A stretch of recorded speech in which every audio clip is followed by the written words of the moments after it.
Y seguimos con el foco puesto en Oriente Medio. En las últimas horas lo que sabemos es que este viernes 19 de junio se firmará no el acuerdo, sino el memorando de entendimiento, y esto es importante recalcarlo porque es simplemente un paso inicial, un marco de cara a un avance hacia negociaciones mucho más amplias. Va a ser en Bürgenstock, en Suiza, y salvo que haya novedades de última hora, parece que todo va encarrilado hacia este sentido. Trump ha dicho que quizás podría incluso leer el documento que Vance ya ha adelantado que son apenas 2 páginas o algo menos de 2 páginas, que podría leerlo a la prensa. No sabemos si el mismo viernes, no sabemos si antes o después de la firma. Lo que se filtra por medios israelíes, es que ni siquiera Israel ha tenido acceso a este documento. ¿Qué tenemos que creer y qué no? Pues a veces es un poco difícil, pero vamos a acercarnos lo máximo posible al análisis actual. Cosme Ojeda, profesor de América Hoy y Opinión Pública de la Universidad CEU San Pablo. ¿Qué tal? ¿Cómo estás? Buenas tardes, otra vez. Bueno, a veces es difícil discernir, ¿no? Qué es paja y qué es real en este gran granero que es el tablero geopolítico que tenemos ahora mismo. Sí que se nos ha dicho que el acuerdo, el memorando de entendimiento, ese documento se va a firmar en Bürgenstock este viernes en Suiza. Pendientes de más detalles. Ahora mismo lo único que se dice es que abriría un periodo de 60 días para negociar cuestiones más amplias. Sí que Trump ha prometido que supondría la reapertura inmediata del estrecho de Hormuz, pero cuestiones sensibles quedarían supeditadas a ese periodo de negociaciones que se abriría a partir del viernes. Momento para pensar en una situación algo más optimista respecto a Oriente Medio. ¿Podemos pensar en algo que nos avance hacia una paz duradera? ¿O qué es lo que podemos esperar? Bueno, el vicepresidente Vance ha dicho que el viernes lo publicarán o lo darán al público, con lo cual lo conoceremos completamente, porque por ahora, son todo cosas que dicen unos y otros. Respecto a Israel, yo recordaría que Israel ya está diciendo lo que no le gusta, con lo cual yo creo que sí, sí ha tenido acceso, lo que no sé es por qué vías, pero siempre tienen inteligencia de primera mano. Por ahora, está ya circulando un supercarguero por el Golfo de Omán, o sea que ya directamente han llegado a un acuerdo y va a permitir a Irán, ya lo está haciendo, transportar y vender petróleo. Además se van a levantar algunas sanciones y además se levantan algunos controles de transporte. Todo esto es un poco para incentivar que efectivamente los iraníes se sienten a negociar y lleguen a unos acuerdos. Si queremos ser optimistas, siempre que para una guerra, siempre que hay un alto el fuego, son buenas noticias. Lo que pasa es que esta forma que tiene la administración Trump de medio cerrar las cosas, como en Ucrania, como en Gaza, como ahora en Irán, al final hay gente o muchos analistas dicen que, claro, que las cosas que se pudren cuando se van las cámaras acaban supurando de malas maneras. Entonces, hay cierto optimismo porque se recupere la economía. O sea, hoy el New York Times en portada explicaba cómo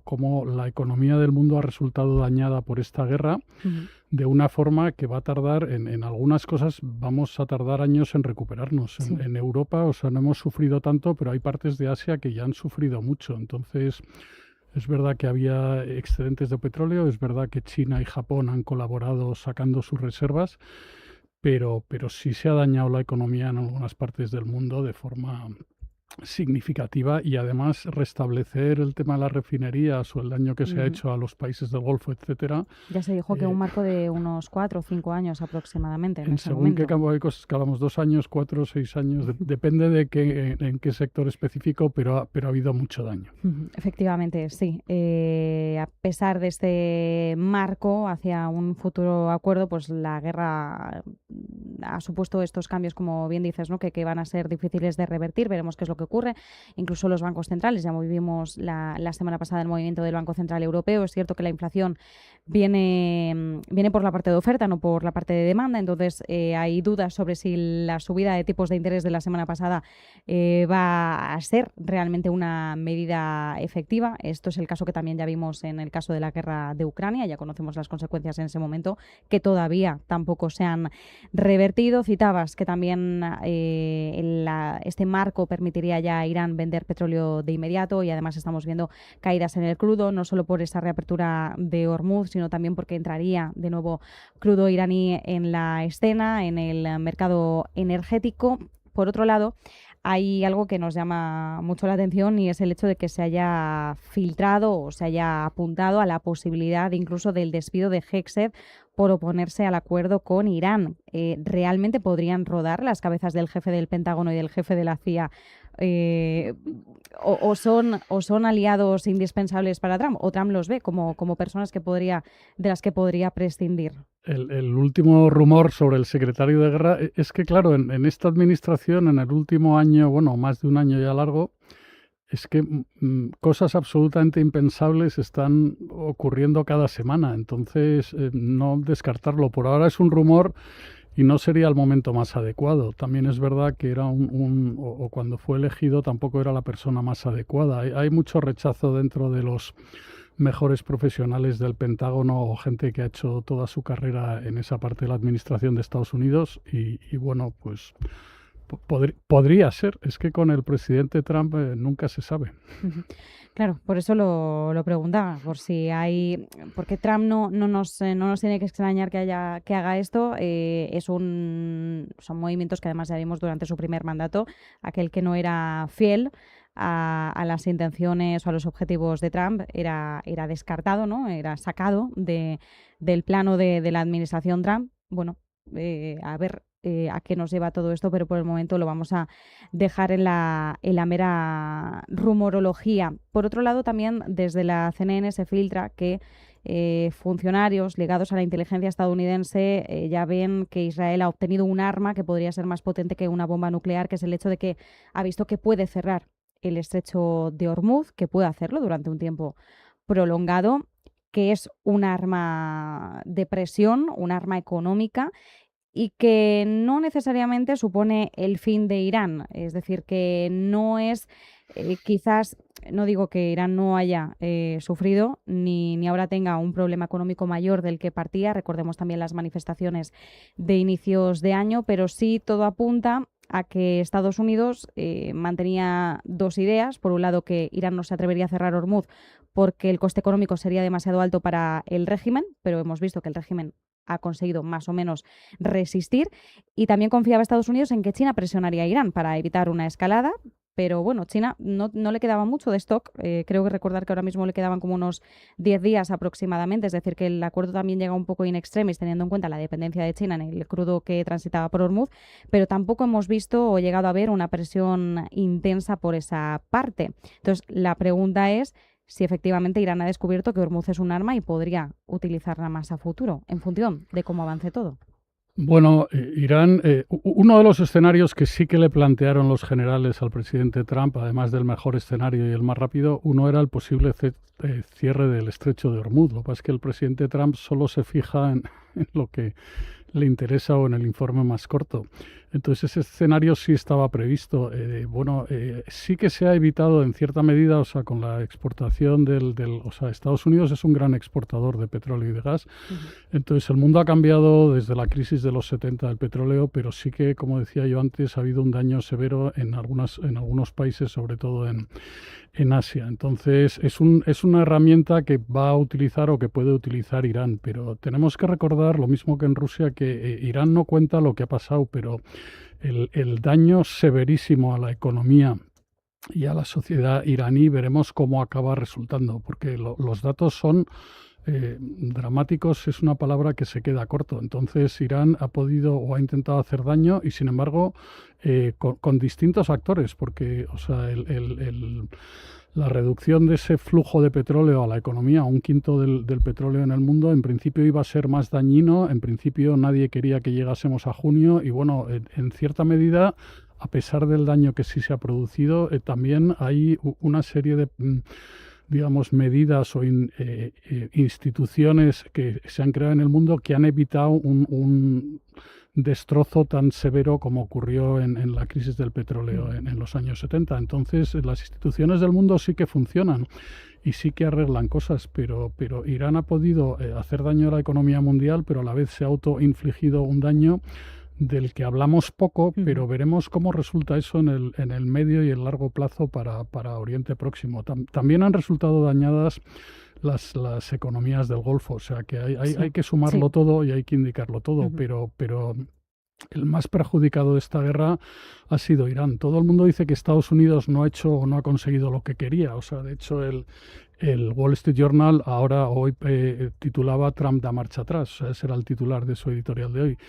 Pero, sin embargo, Irán ha resultado muy perjudicado en su industria, en su economía, en muchos sectores de su economía. Entonces veremos cómo sale adelante. O sea, no ha caído el régimen, pero está en una situación muy inestable. O sea que ya veremos qué pasa con Irán. Claro, hay que recordar que al no ser un Estado democrático, pues el gobierno ejerce un control centralizado, estricto sobre la información. Bueno, lo hemos visto con el apagón de Internet, censura digital, posible manipulación de datos. Claro, entonces como resultado la información que tenemos disponible sobre el estado real de la economía y de otras cuestiones es limitada, es sesgada. Y bueno, pues esto también se restringe, digamos, a la narrativa oficial que quiera mantener el régimen. Así que, precisamente por esto, a día de hoy solo tenemos la información disponible que pueda proceder de Occidente, en este caso de la inteligencia estadounidense que cita la CNN, que hacen su propio análisis, pero sin todo el mapa de información, entendiendo que ellos además puedan tener algo más de información de la que tenemos nosotros. Esto vaya por delante.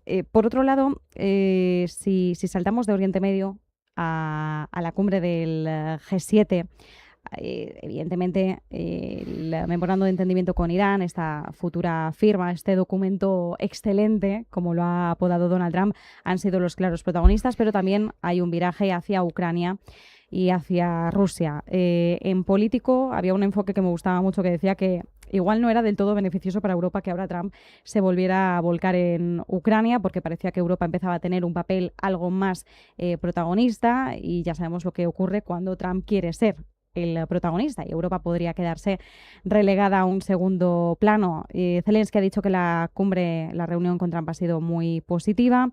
¿Qué puede implicar que Trump vuelva a poner de nuevo la mirada en Ucrania? Bueno, o sea, ha habido un esfuerzo mayúsculo en los últimos meses, o sea, con estos 4 meses de guerra en Irán. El presidente Trump había abandonado este escenario y el presidente Macron ha insistido mucho en recuperar cierto protagonismo para estos temas. Pero el canciller Merz alemán con Zelensky ha dicho que Estados Unidos y la Unión Europea iban a facilitar más recursos de defensa aérea a Ucrania. Y ha incluido Estados Unidos, o sea que sí que se ha hablado de esto y eso revertiría en parte lo que Trump había estado haciendo. También el mismo Trump ha dicho en Evian que él está dispuesto, o sea, como se habían aliviado las sanciones para que Rusia pudiese vender petróleo, volver a, digamos, apretar ahí para que ejecutar las sanciones y no permitir a Rusia las facilidades para vender petróleo. Entonces, parece que hay un cierto cambio que yo creo que ayudaría. Ayuda también mucho, o sea, estos días lo vimos en la Cumbre Económica de San Petersburgo y hoy, o sea, hoy en Moscú, la principal refinería, o sea, muchas regiones de Rusia están con restricciones de petróleo, lo cual es una cosa sorprendente y a la gente le enfada. Entonces, todas esas cosas están afectando. Hoy han dañado la principal refinería que provee más del 40% del combustible o de la gasolina, para entendernos, en las gasolineras de Moscú y en los aeropuertos para los aviones. Entonces, esa capacidad que tiene Ucrania por sí misma, más si tuviese un cierto apoyo de capacidades militares europeo y americano, pues podría, yo creo que incidiría mejor para acabar la guerra, pero Putin no sé cómo está dispuesto. Has dicho antes que en Irán no hay información. Hoy en día, tanto Estados Unidos como otras inteligencias internacionales, por ejemplo, lo que la gente en vez de hablar en Rusia, hablan más en Telegram que en WhatsApp, etcétera, pero lo que habla la gente se puede, digamos, monitorizar. Entonces hay bastante, dentro de Rusia, igual que dentro de Irán, hay muchísimo descontento.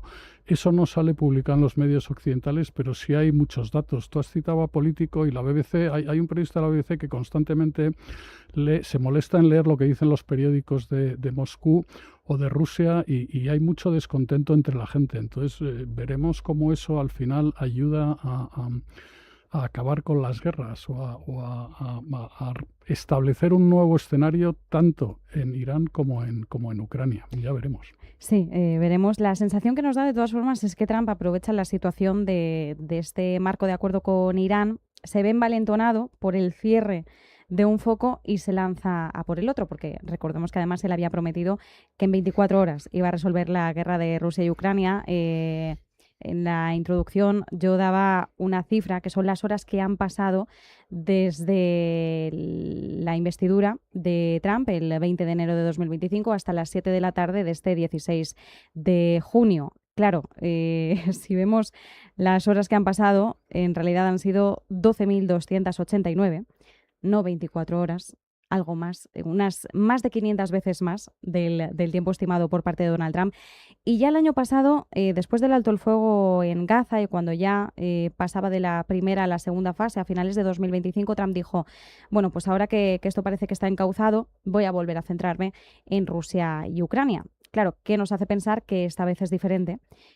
Porque ya se vio envalentonado con Gaza para volver a abordar este conflicto, ahora parece que se ve envalentonado por esta situación y quiere volver a abordarlo, pero esta vez va a ir la vencida, es decir, esta vez sí va a tener Estados Unidos a desempeñar un rol, no sé si de mediador o simplemente de unificador de posturas, llamémoslo como queramos, pero algo que pueda llevarnos a pensar que no se va a cumplir un quinto año de guerra.